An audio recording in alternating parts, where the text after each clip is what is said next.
రుచిగా ఉంటుంది.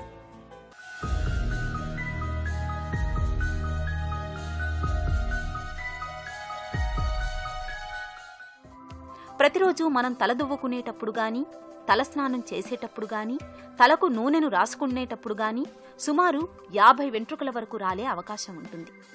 ఇది సహజమే. అయితే ఇంతకు మించిన సంఖ్యలో వెంట్రుకలు రాలుతుంటే మాత్రం శ్రద్ధ వహించాలి. జుట్టు పొడిబారడం, రాలిపోవడం, చుండ్రు, నెత్తిమీద ఇన్ని సమస్యలుంటే ఎవరికైనా మనసు ప్రశాంతంగా ఉండదు.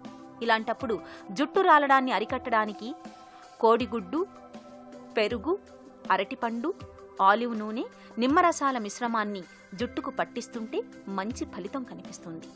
ఈ మిశ్రమం తయారు చేయడానికి 2 టేబుల్ స్పూన్ల పెరుగులో 1 గుడ్డు పగలగొట్టి వేయాలి.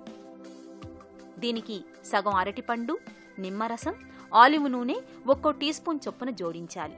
దీనిలో విటమిన్ ఈ క్యాప్సూల్ కూడా 1 కలిపి బాగా కలియతిప్పి మిశ్రమాన్ని తయారు చేయాలి.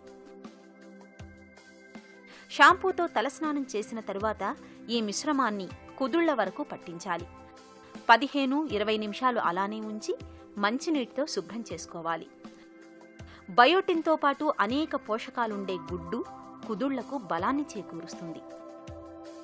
ఇక పెరుగు వెంట్రుకల కుదుళ్లని మూలాల నుంచి పూర్తిగా శుభ్రపరుస్తుంది. అరటి, ఆలివ్ నూనెలు పొడిబారిన చర్మానికి తిరిగి జీవాన్ని తీసుకొస్తాయి. నిమ్మరసం వెంట్రుకలకు మెరుపును తెస్తుంది. జుట్టు తత్వాన్ని బట్టి షాంపూలను ఎంచుకోవాలి. వారానికి 2 సార్లు తలస్నానం చేయాలి. పొడి జుట్టు ఉన్నప్పుడు తలస్నానానికి ముందు నూనె పెట్టుకోవడం మంచిది. ఆహారంలో జింకు, బయోటిన్ పోషకాలు లభించే వాటిని ఎక్కువగా తీసుకోవాలి. తలను పదే పదే దువ్వడం, తరచూ హెయిర్ డ్రయర్లు వాడటం వెంట్రుకలకు మేలు చేయదు. ఒత్తిళ్లు, ఆందోళనల్ని సాధ్యమైనంత వరకు తగ్గించుకోవాలి. చుండ్రు, పేనుకొరుకుడు వంటి సమస్యల్ని నిర్లక్ష్యం చేయకుండా సకాలంలో తగిన వైద్య సాయం తీసుకోవాలి. ఇలా అన్ని రకాలుగా తగిన జాగ్రత్తలు తీసుకోవడం ద్వారా జుట్టు రాలడాన్ని చాలా వరకు నివారించుకోవచ్చు.